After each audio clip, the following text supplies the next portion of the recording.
I've had a request to do an abstract watercolor. That's not my normal thing, but I'm going to give it a whirl. I've wet my paper once, now I'm going over it again, and I use 300-pound arches. I recommend medium for the beginner. It's a lot easier to work with. Wet it well and let that sit. You can wet it a couple of times. If you're going to do wet and wet, it's nice to have your paper well soaked. Wipe off any excess around the edges so the water doesn't run down over the front of your painting. Now, here we go. This is going to be a challenge for me because abstract is not my thing, but I'm always up to a challenge and like to help anybody if I can. This is actually, we'll see what we're going to do here. All right, that's I like New Gamboge yellow, and another one of my favorite colors is alizarin crimson. Okay, now there's a reason I'm doing all this, and we'll see how it goes, and I'll tell you afterwards. And lots of paint, lots of water. And now I'm only using 3 colors here: burnt sienna, alizarin crimson, Antwerp blue, and New Gamboge. And you can do pretty well almost anything with those 4 colors. And now I'm going to make a blue-green.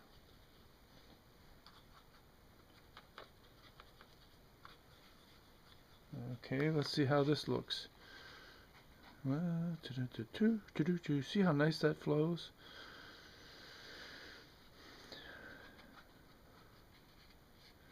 Like I say, this is a real challenge for me. But look how everything just flows. Keeps it just wonderful what wet and wet can do. And now I want some blue.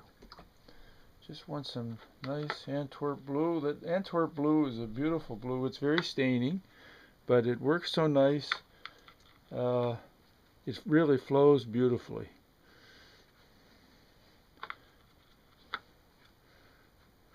Alright, now here we go. Now that's basically all we need right now. Now you're going to have the fun. The fun begins now. Okay, and here's why. Watch. It's mainly letting the paper and the water do all the work.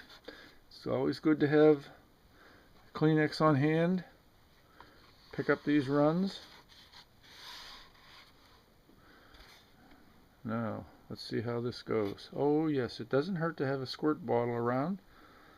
I'll show you why. It's not running like I want, so I'm going to give it a little extra help here with this water. Now watch it flow. See how it runs? Again, pick up the runs down here.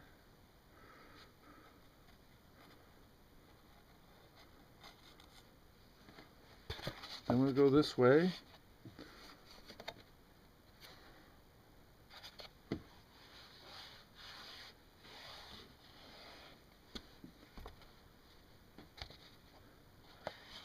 You want to have lots of fun when you're painting. If you do wet and wet like I do, it doesn't get too serious. You just have fun.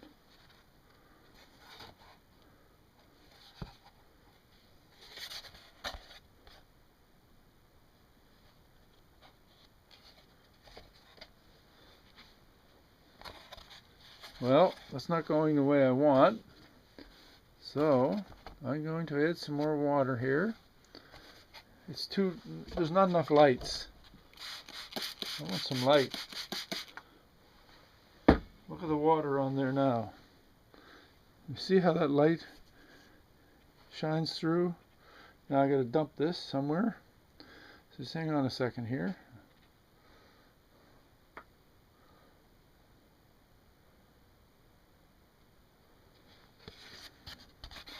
There, get rid of some of that. This is not going like I want. I'm not an abstract painter. Well, but we never give up until it's too late.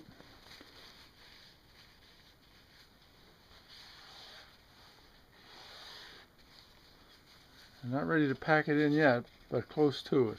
I can tell you that.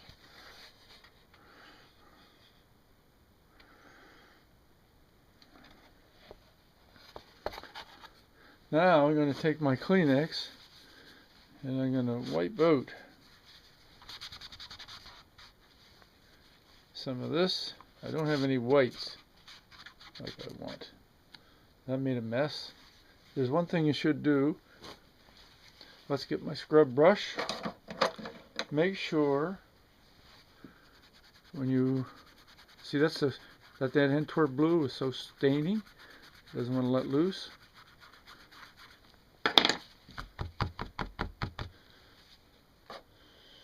Now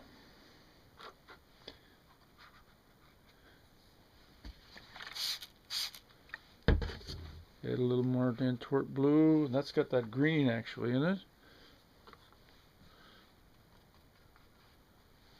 Alright.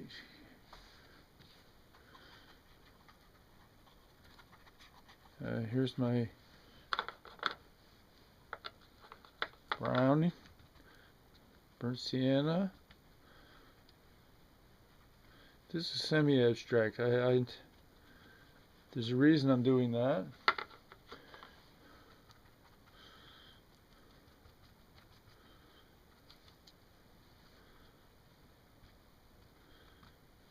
Now, put a little blue in the top here, make that purpley.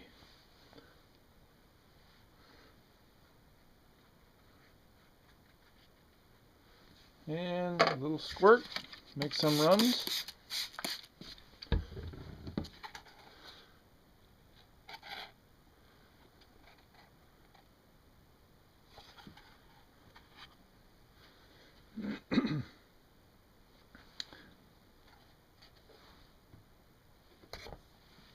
Catch those drips again. Now it looks very dark there, but when we dry this, you're going to see how light it really is. You turn it one way, then the other way, and see how everything runs. Now I want some yellow in there. Okay, let's get that so you can see it. Alright. That ought to brighten it up. Well, it helps to have a clean brush instead of getting green. Now on yellow. Alright, here we go with a cleaner brush. Put in some yellow here.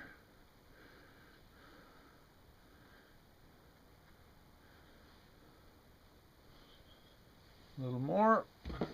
Nice and wet.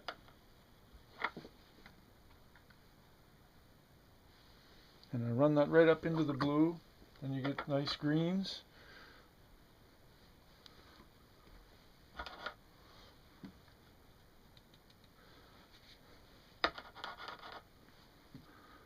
I remember once I was trying to do a seascape and everything went wrong.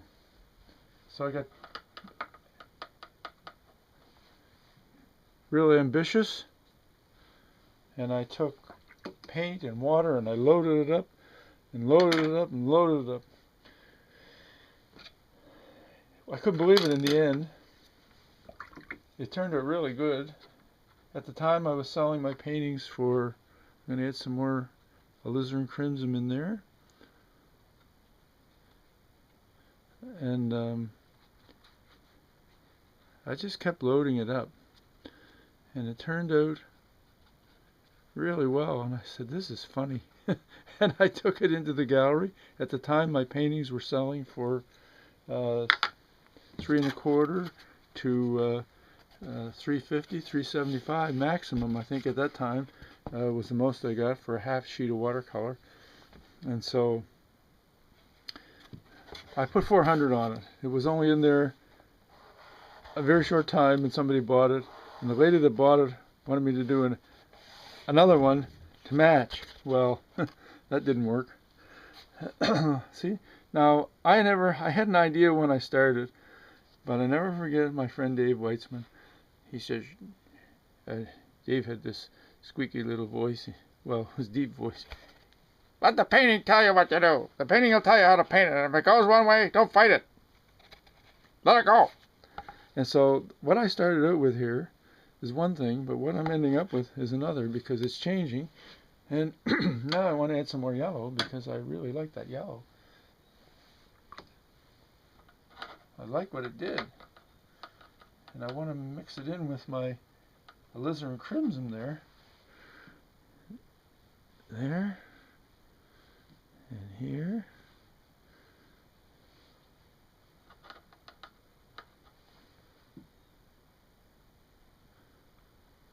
Look at that. So now we'll just turn this way, let it run. See, that's the beauty of the 300-pound arches. It stays wet, so you can keep working it. And even if it doesn't, we can give it a little shot. There's that. That's coming better than I thought it was going to be a real disaster. When I started, I thought, uh-oh, never going to get anywhere with this. Now, let me get, I'm quite pleased with that so far. There's just one more little thing I want to do here. And there we go. Up here, 2, 2, 2. This is kind of, I got to watch it that I don't start getting into more realism. There's a reason for these. I guess I can tell you now. This is actually trees. Okay? I guess you can tell that.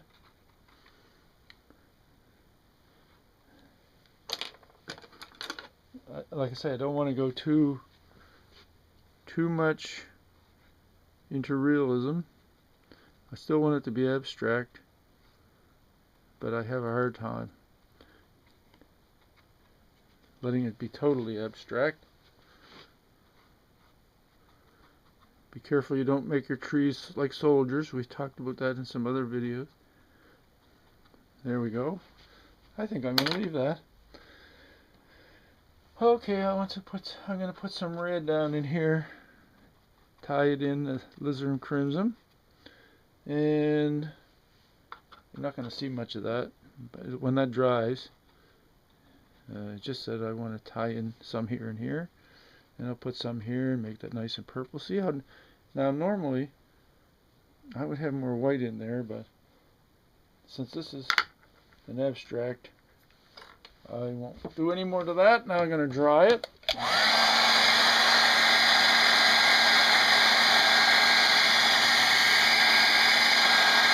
You see how the color dries back, and it looks really dark there, but you're going to see how it dries.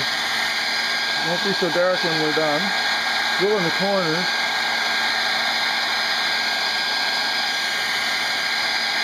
Look, my trees disappeared.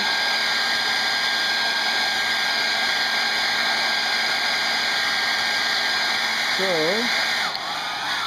let's put them in a little better. We can, they just disappeared, you see. It's still wet. You can see how it's still running. That's the beauty of the 300-pound.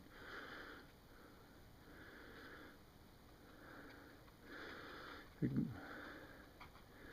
see how I just dab, make my trees. And this one will go up a little higher. Whoops, now I'm working around the camera here, so that should not lean out, so you got to change that. You don't want that to be leaning out. Your eye goes out, so you just fix it like so. Okay? Got that? Nice to have everything leaning into the center. Okay, there we go. That's all we'll do. We'll dry that.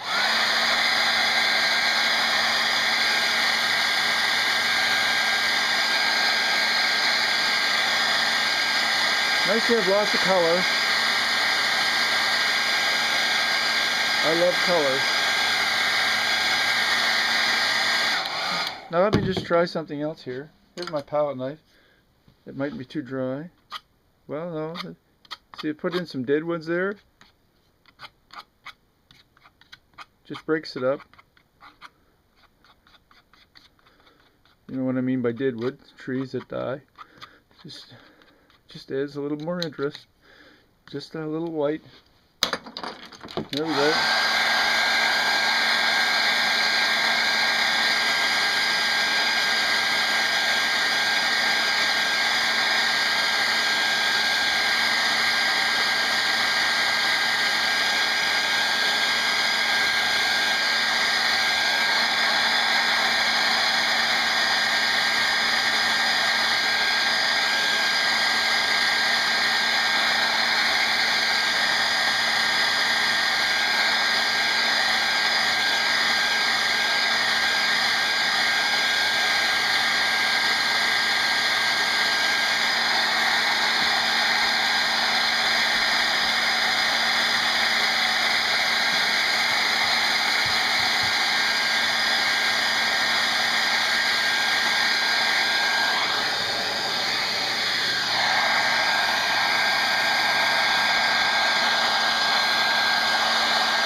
dry.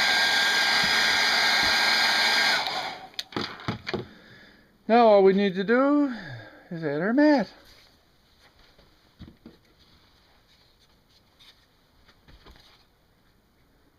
And there we are. How's that? Let's bring that over where you get the shadow out of there. There we are, and we'll bring that over so you can see it better. How do you like that? Thanks for watching, and hope this is helpful. This is my first, what you call, abstract.